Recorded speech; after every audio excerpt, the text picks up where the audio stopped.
Informasi pertama, saudara, seorang penumpang pesawat histeris saat tiba di Bandara Haluoleo, Kendari, Sulawesi Tenggara, usai mengetahui perhiasan yang disimpannya di dalam koper hilang. Polisi kini telah menangkap seorang terduga pelaku yang merupakan porter maskapai penerbangan.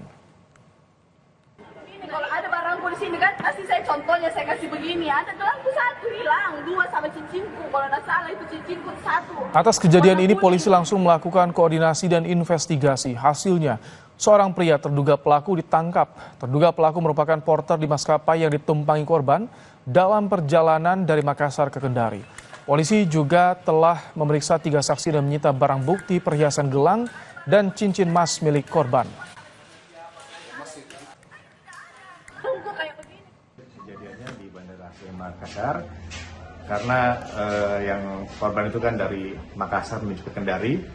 Jadi hasil dari interogasi Polsek Bandara, kemudian hasil penyelidikan CCTV semua ditemukan bahwa terduga pelakunya ada di Bandara Hasanuddin Makassar.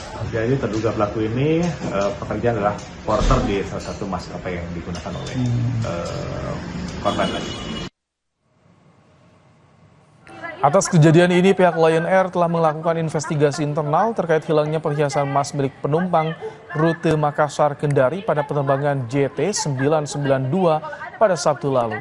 Lion Air telah menyerahkan kasus ini pada pihak berwenang di Makassar untuk diproses hukum.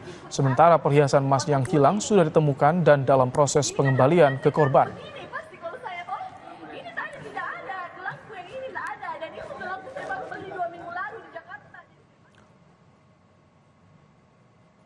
Dalam pernyataan tertulisnya, Corporate Communication Strategic PT Lion Air Danang Mandala Prihantoro menyampaikan, berdasarkan hasil investigasi internal ditemukan terdapat 4 orang porter dari pihak ketiga yang terlibat dalam proses penanganan bagasi tersebut. Lion Air telah menyerahkan kasus ini pada pihak berwenang di Makassar untuk ditindaklanjuti sesuai dengan proses hukum yang berlaku. Barang yang dimaksud telah ditemukan dan sedang diproses untuk segera dikembalikan kepada pelanggan.